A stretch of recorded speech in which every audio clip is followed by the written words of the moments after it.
Tala si Tito Winnie, isang kusina naman ang paggagandahin sa Marilao, Bulacan. Tito Winnie, umagang kay ganda. Well, umagang kay ganda rin sa iyo, Ginger. Naku, kilalanin natin ang pangalawang recipient natin ng ating SM Super Chef's Kitchen Makeover. Panoorin po ninyo ito. 8 taon ng balo si Lolo Teddy Tuanyo, 72 years old. Kasalukuyang nakatira sa Marilao, Bulacan kasama ang pamilya ng kanyang anak na si Geraldine. Namana ni Lolo Teddy sa kanyang mga magulang ang pagkahilig magluto na kapwa kusinero.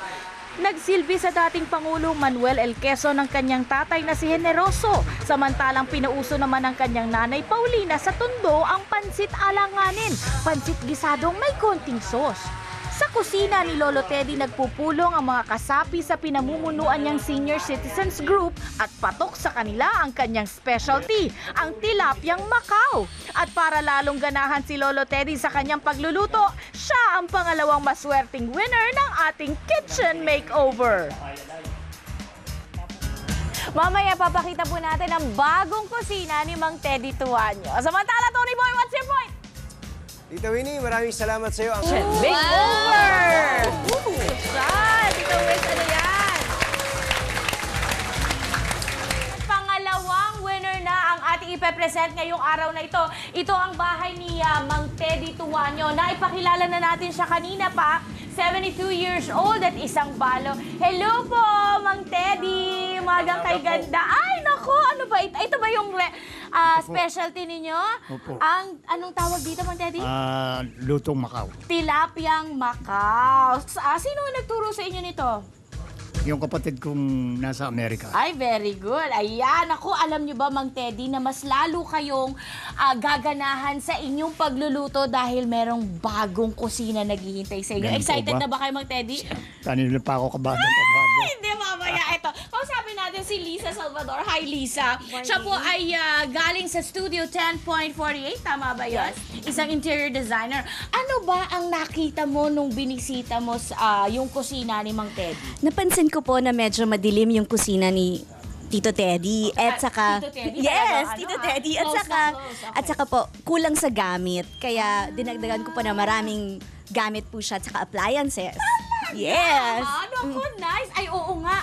At parang maitim-itim pa yung walls ni Mang Teddy. Yes, madilim na madilim po talaga kaya Okay. I brightened it up po. Mamaya, malaman natin how Lisa brightened up the kitchen of Mang Teddy at medyo malaki ang kusina sa nakikita ko, ha? Malaki po siya at malalim kasi ginagamit rin po ito ng mga senior citizens dito sa Marilao. Oo, dun daw sila nagmi-meeting. Opo. Naku, parang hindi na uuwi ang mga kasapi ninyo, Mang Teddy, pagka nakita yung bagong kitchen. Sabay kain na rin. Sabay kain na siya. Sige, mamaya papakita namin sa inyo ang bagong kusina ni Mang Teddy dito sa ating kitchen makeover. Samantala, at malalaman nyo rin kung paano rin kayo makakasali at baka na mabunot. Ipapaliwanag naman yan ng ating mga kasama mula sa SM Hypermarket. Eh naku, swerte rin ba kayo katulad ni Mang Teddy? Eh alamin po natin mula sa Sojak by Zed. Si Tito Winnie, live pa rin po sa Marilao, Bulacan. Maraming salamat sa iyo, Alex. Naku, eto pa rin po tayo sa ating kitchen makeover. Pangalawang bahagi na po ito na ating ginagawa at ito po ay sa pamamagitan ng tulong ng mga sumusuporta sa atin, Okay, narin pa rin tayo sa bahay ni Mang Teddy Tuanyo, ating second recipient. Kinailangan isarado po ang kusina ni Mang Teddy, kaya dito ho muna siya nagluluto sa may bakuran ng kanilang bahay at narito ang kanilang kalan. Ngayon nila malalaman, hindi ho sila nakakapasok, makailang araw na po. Hello po mga kapitbahay ni Sir Teddy Tuanyo. Ilang araw nyo na ho hindi napapasok ang inyong kusina, Mang Teddy? Buhat kahapon. Buhat kahapon? Naku, eto na. Eto ho, ang mga kamag-anak. Atong anak ni Mang Teddy, si Geraldine, ang asawa nila si Danilo, tama? At ang kanyang apo na si Pauline. Ready na ba kayo, Mang Teddy? Ready na po. Halika na, Mang Teddy. Naku, medyo nakatungkod pa ito si Mang Teddy. Ako matutuwa kayo, Mang Teddy. Palagay ko, yung mga kasapi po ninyo sa senior citizen, hindi na uwi dahil ang kagandahan! Wow! Kagaling! Ano ho masasabi? Ito, Mang Teddy, oh. Halika, Lisa. Halika, Lisa. Kwento mo yung yung ginawa natin. Si Lisa ho yung interior designer. So sabi mo kanina, Lisa, madilim. So explain mo lang yung mga changes natin. So really, napakadilim ng kusina mo ni Tito Teddy. Oo. Ang ginawa ko, ang request niya, Oo. gusto po niyang gawing cream color ng kanyang kitchen. Cream color? Then I added an accent po ng asparagus green. Ayun. O, tapos meron parang Leaf. stencils na Opo, leaves. ako po Leaves, mismo ano? nagpintura niya. Yes!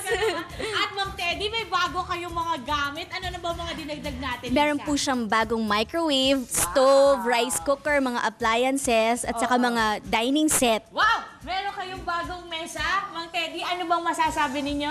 Siyempre maligaya. Unang-una, nagpapasalamat ako sa Diyos. At ako ang napili na manalo rito. Pangalawa, nagpapasalamat ako kay Miss Winnie Cordero. Ako, hindi ho. Ako yun. Sa membro o crew ng mga ABS-CBN at ang manager ng IFER sa Marilao at saka ng buong staff ng Hypermarket. SM Kwan, Hyper- Molo Poesia. Alam mo, Lupesia. Teka muna, Mang Teddy, meron pa kayo pasasalamatan. Si Aling Celia. Asa ba si Aling Celia? Si Aling Celia po, kayo, ma'am, siya ang nagpadala ng Totoo inyong entry. Aling Celia, bakit niyo ho ba naisipang ipadala ng entry si Mang Teddy?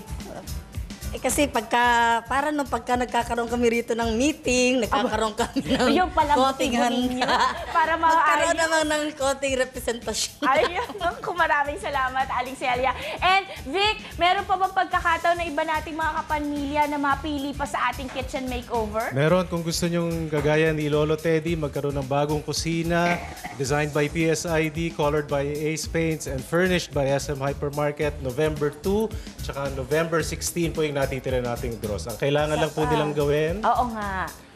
500 pesos minimum purchase sa SM Hypermarket. Kailangan ng 3 litrato ng inyong kusina at kailangan nyo lang sagutin yung katanungan na why does my kitchen deserve a makeover? Ginawa ni Lolo Teddy yung 3 yon at eto na, meron na siyang Yan. Maraming salamat, Vic. Thank you, Vic. Congratulations, Mang Teddy. Thank you, Lisa. At thank you sa mga kaanak ni Mang Teddy Tuwanyo. Wag mo kayo alis. Magbabalik pa po ang Umaga Kay Ganda. Yeah, man. So we back in the club with the bodies rock.